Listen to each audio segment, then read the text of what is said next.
As the modern movement evolved, architects continued to use abstraction as an effective tool. Frank Lloyd Wright, who criticized the austerity of the modern movement, found himself on the same team, though he'd have been hard-pressed to admit it. His white stucco Guggenheim Museum is a collage of abstract form, austere circles, rectangles, curves, and spirals.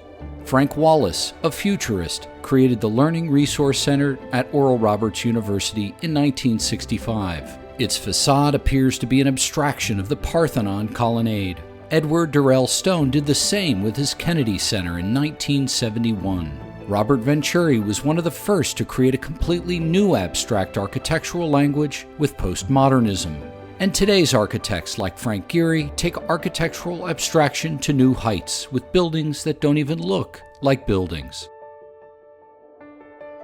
In 1854, a man stood on a platform in New York's Crystal Palace built for the Great Exhibition. He ordered a suspending rope cut to a platform upon which he stood, but to everyone's amazement, the platform remained suspended. The man's name was Elisha Otis, and although the elevator wasn't new, the safety feature was. It was an innovation built to save lives, and it changed the world forever. So, while the advent of abstraction and a new aesthetic paradigm was a force for change in the 20th century, innovation has always been part of architecture. From the stone temples of Mesopotamia and Egypt to the concrete dome of the Parthenon or the structural Roman arch.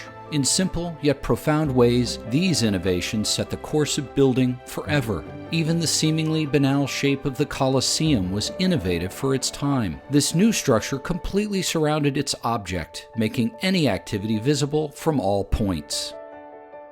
The flying buttress was first used at the Cathedral of Notre Dame in Paris. The innovation reduced the size of massive stone walls, which in turn allowed for more light to flood a cathedral's interior. Hundreds of years later, Antonio Sant'elia was imagining his own secular cathedrals of the future and inspiring future architects like John Lautner or Cesar Pelli. Le Corbusier rethought form, and Richard Neutra organized space with steel. Charles and Ray Eames made buildings that looked like paintings, and Paul Rudolph used concrete in demonstrative new ways. Mies van der Rohe took architecture to a delicate new beginning, and Philip Johnson's work resembled the cumulative innovation of a time. Richard Rogers and Renzo Piano turned a building inside out in Paris, and Jean Nouvel's creations remain modern-day mechanical marvels. Calatrava makes buildings look like they're about to come alive, and Zaha Hadid made buildings look like they already had.